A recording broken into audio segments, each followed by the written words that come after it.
The Prelude to My Brother's Keeper.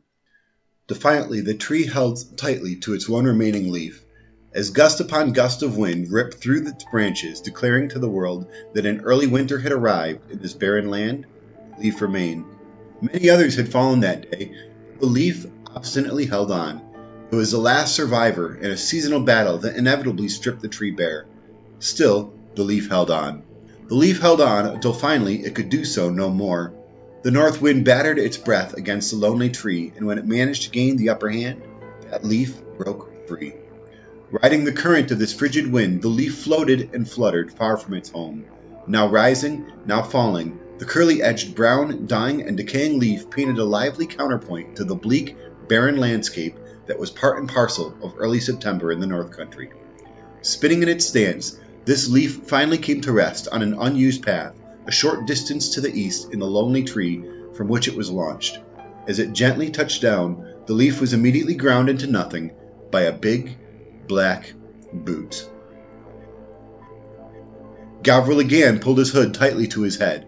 Another blast of wind struggled to throw it off while hurling daggers of cold at his nose and ears. He knew what he was in for when he agreed to seek the exiles out, but the knowing and the experience were two very different things. "This is ridiculous," he muttered to himself. "Nobody can possibly live here." Removing his hand from deep inside its pocket, he looked again at his finder. Ever since he had left behind Trapper's Point, he was beginning to doubt if Ravel's invention truly worked. Everybody at the point tried to convince him that nobody lived this far north. In defiance of those doubts, the finder continued to point north. Gavriel shook his head, shrugged his shoulders, and tried again to tighten his cloak against the frigid cold. He passed by the huge tree and continued in a straight line towards the even more unnatural mist that marked the north end of nowhere. As he trudged onward, another gust of wind unbalanced the heavy package on his shoulders. Reaching up to better settle the weight created an opening near his neck that sent icicles of pain down his chest. Gavriel let out a painful cough and tightly quickened his hood. "It's this bad now," he thought. "What must it be like when winter truly sets in?" Again, the younger ranger shrugged off that feeling that he was on a pointless suicide mission. He had a growing dread that there was nobody ahead, and he was walking forward toward a lonely, frozen death. He just had to trust that his finder would work as he continued on. Gavriel knew what was in the package he was delivering. Well, at least he had a general idea of what it was. The rub was that no matter how hard he tried, no matter what angle he approached the mystery, he could not fathom the implications of this delivery. His mind had been working on the mental puzzle since even before he had first set out on this journey. The swords remained a riddle that he could not solve, so he continued northward, leaving hope and warmth behind, and the cold and the cloud ahead. Gavriel continued to trudge forward until he reached the edge of the strange mist. The wind was blowing as hard as ever, but it seemed to have no effect on it. Some fog was being blown away by the wind, but more was rising up from the ground to replace it, as quickly as it dissipated on the fringes. Gavriel was so heavily bundled that he did not realize as he moved forward the ground was incrementally becoming warmer. When he moved deeper in, he felt the wind die down, while the mist continued to thicken, until the traveler was completely shrouded by the mysterious fog. The distant sound of a boot against stone broke a silence that had become norm in Andre's existence. The sound he heard conveyed to him was a traveler's fumbling incompetence and walking through the fog. No animal would be that loud. But what hunter or traveler would dream of daring to brave the mist? Even the hardiest of seal hunters seldom ventured further up the coast than the lonely oak. All of those hunters would have left for warmer lands at least 2 or 3 weeks back. As the footsteps drew nearer, Andre sat back to wait. He leaned back in his sturdy chair, just as a shrill whistle told him his wife Yevena was heating water for tea. He smiled.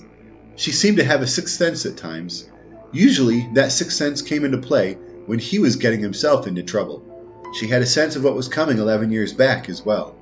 If only he had listened at that time, perhaps they would not have spent more than a decade in exile. "What does this mean?" Yevena asked as she ducked past the curtain separating the entrance room from deeper parts of the cave. The system of caverns was first formed from steam vents and changes in temperature. Years back, Andre had found one of those, expanded it, and made it habitable through years of hard work. With little else to occupy their time, the two had continued to expand on his early efforts, and made quite a comfortable home for themselves. "You know it was only a matter of time," Andre said. "When we first left, everybody scattered. That was the only thing that kept us alive. They should have killed us for what we did. I would have killed us for what we did. The Creator knows plenty of others died at that time. Even as we are hunted into extinction, there is too much talent remaining in the world, too many gifts for someone not to track us down eventually." Andre lit a small twig at the lamp next to his chair. He then used that twig to light his pipe. This done, he lifted the lamp and placed it on its wall mount. With the angled mirrors behind it, the extra light added to the warm glow of the cavernous room. Yvonne walked up behind her husband and put a hand on her shoulder. The physical touch helped to settle the nerves of both. Andre patted her hand. "We sure made a nice run of it, didn't we, Yev?" Before she could answer, a voice called out from beyond the entrance. "Hello!" Andre looked back at Yvonne and raised a questioning eyebrow. She hesitated for a second, then shook her head no. He gave a resigned shrug and called out, "Come in!" The couple waited as their visitor made his way through the low winding entrance. The huge stranger displayed an imposing presence as he straightened up when he finally entered the room. For a moment he stood there in amazement while taking the room around him. "You've got to be dying underneath all those layers," Yvonne said. "Why don't I help you out of that bear you're wearing?" Gavriel eyed the petite woman warily as he reluctantly allowed her to help him out of his bearskin cloak, as well as the inner cured leather wrap underneath. Despite her small frame, the woman demonstrated a surprising strength as she effortlessly hung both the wrap and the cloak on hooks in the wall high overhead. Gavriel used a momentary distraction to steal a survey of his surroundings. Behind him was the dark entrance he had just crossed. Above it was one of the 3 torches in the room, burning away any remnants of mist that might wander into the cave. To his left was an unnaturally straight wall, almost 12 feet high, that domed inward near the top, bringing the center of the room to a height of about 14 or 15 feet.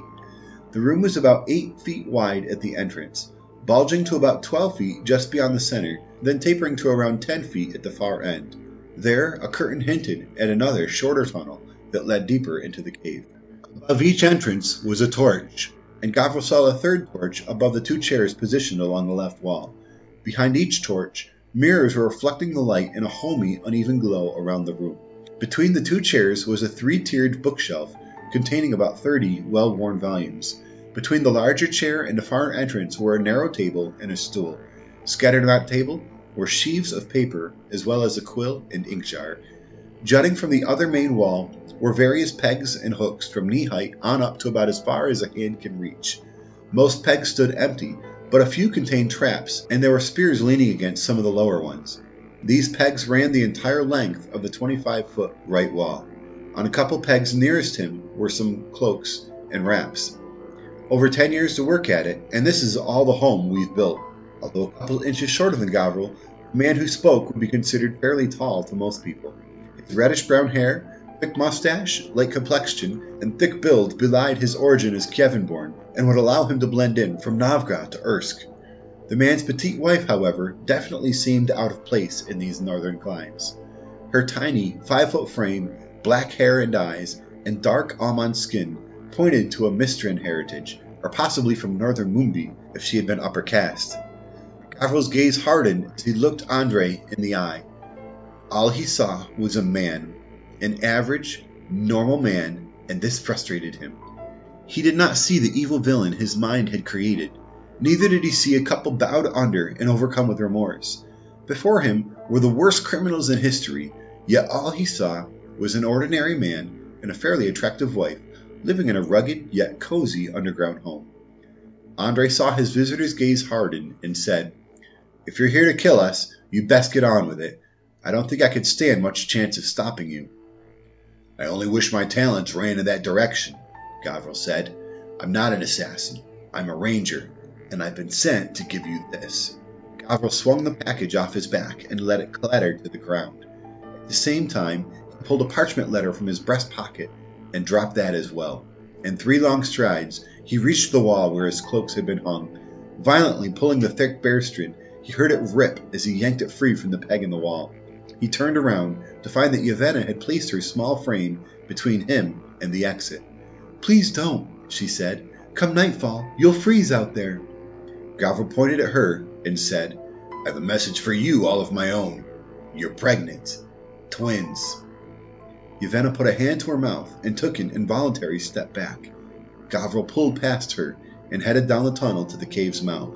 The small woman, still in shock, watched him retreat into the darkness until the bend in the rock took him from sight.